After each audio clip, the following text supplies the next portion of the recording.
안녕하세요. 2020년 3월 18일 아이패드 프로 4세대가 발표됐습니다. 우선 그냥 먼저 이 제품에 대한 요약을 간단히 하자면은 현재의 3세대하고 그렇게 큰 차이는 없습니다. 본 제품 자체로만 보면은. 하지만 이번에 같이 출시될 예정인 매직 키보드가 좀 굉장히 특이하고 비싸고 매력적인 제품이 될 겁니다. 우선 현재 판매 중인 아이패드 에어 3세대와 아이패드 프로 3세대, 아이패드 프로 4세대를 11인치 혹은 10.5인치 화면 크기 제품들을 기준으로 비교를 해보겠습니다. 우선은 아이패드 프로 11인치 같은 경우는 우리가 보통 3세대라고 부르는 제품을 애플은 1세대라 칭하고, 이번에 새로 나온 4세대를 2세대라고 칭하니까 참고하시면 되겠습니다. 예. 저장 용량 같은 경우는 일단 최저 용량이 아이패드 에어 3하고 아이패드 프로 11인치 3세대 그냥 64GB가 기본인데, 이번에 새로 출시된 4세대부터 이제 128GB가 최저 용량이 됩니다. 예. 그래서 최저 용량을 구입하시는 분들한테는 아무래도 더 좋은 소식이 되겠고, 문제는 용량 대비 가격이 어떻게 책정이 되느냐인데, 이걸 다행이라고 말해야 할지 불행이라고 말해야 할지 모르겠어요. 일단 새로운 4세대 같은 경우는 128GB가 129,000원, 256GB가 1159000원, 512GB가 1419000원, 1TB가 1679000원. 와이파이 모델이 그렇거든요. 그렇다면 작년은 아니고 2018년에 3세대 모델 같은 경우는 가격이 어땠을까요? 64GB가 999,000원, 256이 1199,000원, 512GB가 1,469,000원, 1TB가 2,009,000원 이었습니다. 일단 64GB 3세대랑 128GB 4세대랑 비교를 해보면 한 3만원 정도의 가격 인상이 있는데, 일단 용량이 올랐으니까 충분히 용납 가능한 수준의 그런 가격 인상이고, 나머지 용량 같은 경우는 다 내렸어요. 특히 1TB 같은 경우 33만원이 내려갔거든요. 사실 아무리 아이패드에도 1TB를 200만원 주고 사시는 분들이 많지는 않으리라는 생각입니다. 예. 뭐 셀룰러 모델 역시 최저 용량 모델만 3만원 상승이고 4만원이나 8만원이나 도대체 얼마야? 거의 뭐 하여간 엄청나게 많이 인하가 됐습니다. 평소에 애플답지 않게 실질적 가격 인하가 된 셈이죠. 전세대랑 비교했을 때. 뭐 그런 이유가 당연히 있습니다. 다음 챕터로 보죠. 일단 크기 무게 같은 경우는 3세대와 4세대 같은 경우는 크기는 100% 동일합니다. 무게가 약간 소폭 증가가 있었는데, 이건 아마 카메라 시스템의 변경으로 인해 가지고 무게가 좀 증가가 된 거고, 그 다음에 디스플레이 같은 경우도 변한 게 없거든요. 리퀴드 레티나 디스플레이부터 시작해 가지고 해상도도 같고, 밝기 같고, 코팅 같고, 그 다음에 전면 라미네이팅, 이게 뭐냐면 이제 화면의 반사를 많이 억제시켜주는 그런 디스플레이인데, 그 역시 밑에 있는 반사 반지 코팅과 더불어서 변경점이 없고, 프로모션, 이건 이제 120Hz 구동이라고 굉장히 화면을 부드럽게 만들어주는 그런 효과인데, 이것도 변경점이 없고, 색 범위도 와이드 컬러, 디스플레이 P3 규격 준수하고, 트루톤 디스플레이까지 모두 준수하고, 3세대와 4세대하고 디스플레이도 내부적으로는 조금의 변경이 있을지 몰라도 우리가 느끼기에는 전혀 변경점이 없다고 할 수 있겠습니다. 그 다음에 이제 지금 제일 큰 논란이 성능이거든요. 아이패드 에어가 A12 바이오닉, 이게 이제 아이폰으로 치면은 10S 계열하고 같은 AP고, 같은 해에 나온 아이패드 프로 3세대 같은 경우가 성능 강화판 A12X AP를 탑재를 했었는데, 지금은 아이폰 11 계열이 출시가 됐잖아요. 그렇다면 이제 통상적으로 여태까지 그랬던 걸 애플의 행보를 유출을 해보자면은 A30, A13이죠. A30X 계열이 들어가는 게 맞을 텐데, 특이하게도 지금 A12Z 들어갔습니다. 즉 근본적인 성능에 큰 변화는 없고, 현재 지금 애플의 그 아이패드 프로 4세대 설명을 봤을 때는 그래픽 쪽, GPU 쪽이 좀 강화됐다, 즉 성능은 큰 차이는 안 난다 라고 지금 그렇게 지금 보여줍니다. 예, 뭐 그렇다면은 아이패드 프로의 A12X와 아이폰 11의 A13하고의 성능 비교 같은 경우 아직까지는 아이패드 쪽이 좀 더 우위에 있는 것으로 알고 있거든요.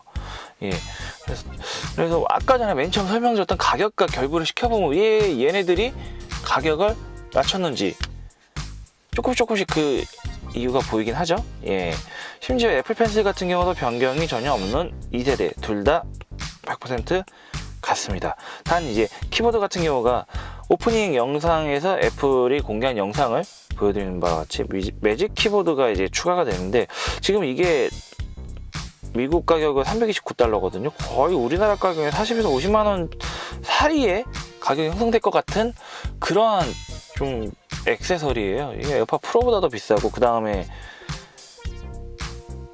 키보드하고 아이패드하고 용량을 256기가로 맞추면은, 이번에 이제 아이패드 맥북 에어도 새로 발표했는데 맥북 에어 256기가가 지금 $999거든요.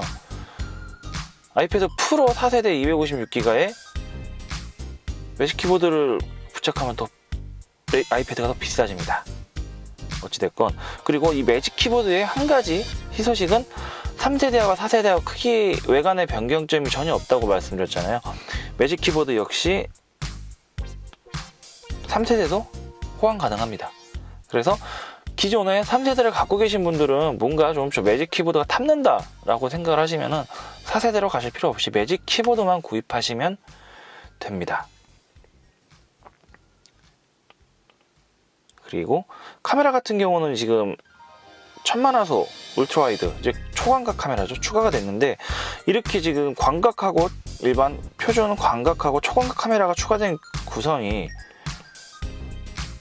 아이폰 11하고 유사하게 보이는데, 아이폰 11 같은 경우는 울트라 와이드 초광각 카메라도 1200만화소고 표준 와이드 카메라도 1200만화소인데 비해 아이패드 프로 4세대 같은 경우는 1000만화소로 낮아졌죠. 그 다음에 이제 OIS라고 이게 손떨림 방지 기능인데, 울트라 와이드 초광각 카메라 같은 경우는 11 프로, 11 프로 맥스 다 손떨림 방지가 없습니다만, 이 1200만화소 와이드 표준 카메라 같은 경우는 아이폰들은 전부 다 손떨림 방지 기능이 있거든요. 그런데 아이패드 프로 4세대는 손떨림 방지 기능이 다 빠졌고, 프로 3세대도 없습니다. 아이패드 에어도 없고 프로 2세대만 있습니다. 어찌됐건. 그래서 3세대와 4세대 카메라 같은 경우는 이 울트라와이드 초광각 카메라가 추가되는 것 정도만 차이가 있고, 나머지는 딱히 차이점이 없습니다.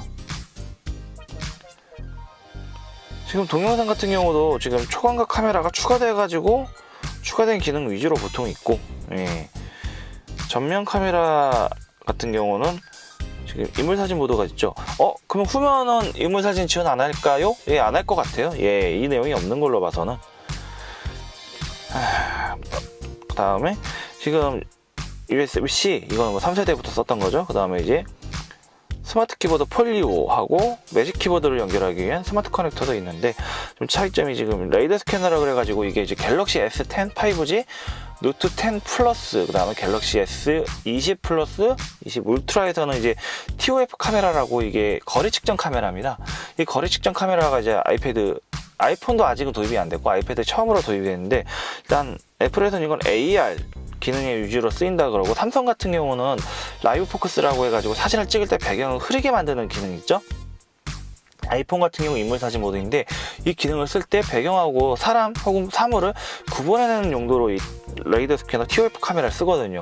하지만 아이패드 프로 같은 경우는 이 TOF 카메라를 장착함에도 불구하고 후면 사진에서는 인물사진 모드를 지원 안 합니다.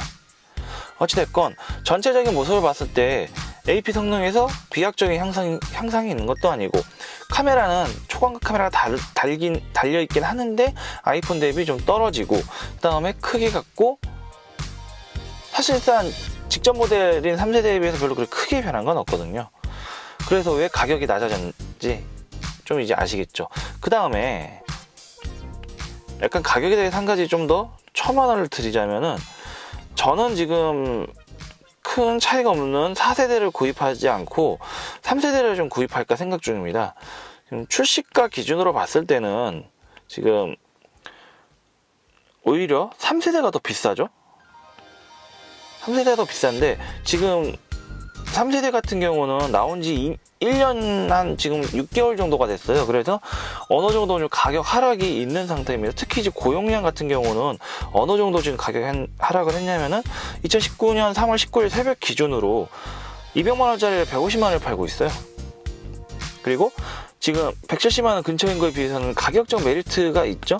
제일 관건이 지금 램인데, 아이패드 프로 3세대 같은 경우는 1TB만 6GB의 램이고 나머지는 전부 다 4GB 램입니다. 그 다음에 프로 4세대는 아직 공개가 안 돼 있어요. 지금 전부 올 6GB로 갈 것이냐, 아니면 6GB, 1TB, 8GB로 갈 것인가까지는 지금 모르겠지만, 설령 그렇다 한들 1TB 6GB 모델 같은 경우는 지금도 굉장히 유효한 메리트 중에 하나라고 생각을 하거든요. 모든 iOS, 아이패드 OS 통틀어 가지고 유일한 6GB 제품이긴 하니까. 어찌됐건 그래서 저는 지금 3세대 1TB를 차라리 구입을 할까, 매직 키보드도 호환이 되고, 그런 좀 생각을 은연중에 갖고 있습니다. 예.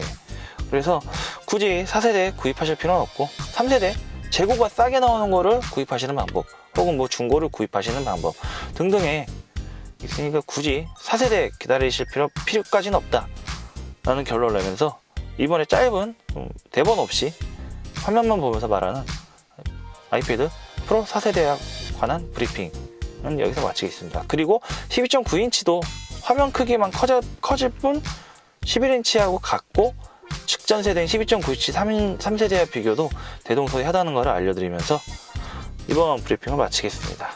오늘은 여기까지. 감사합니다.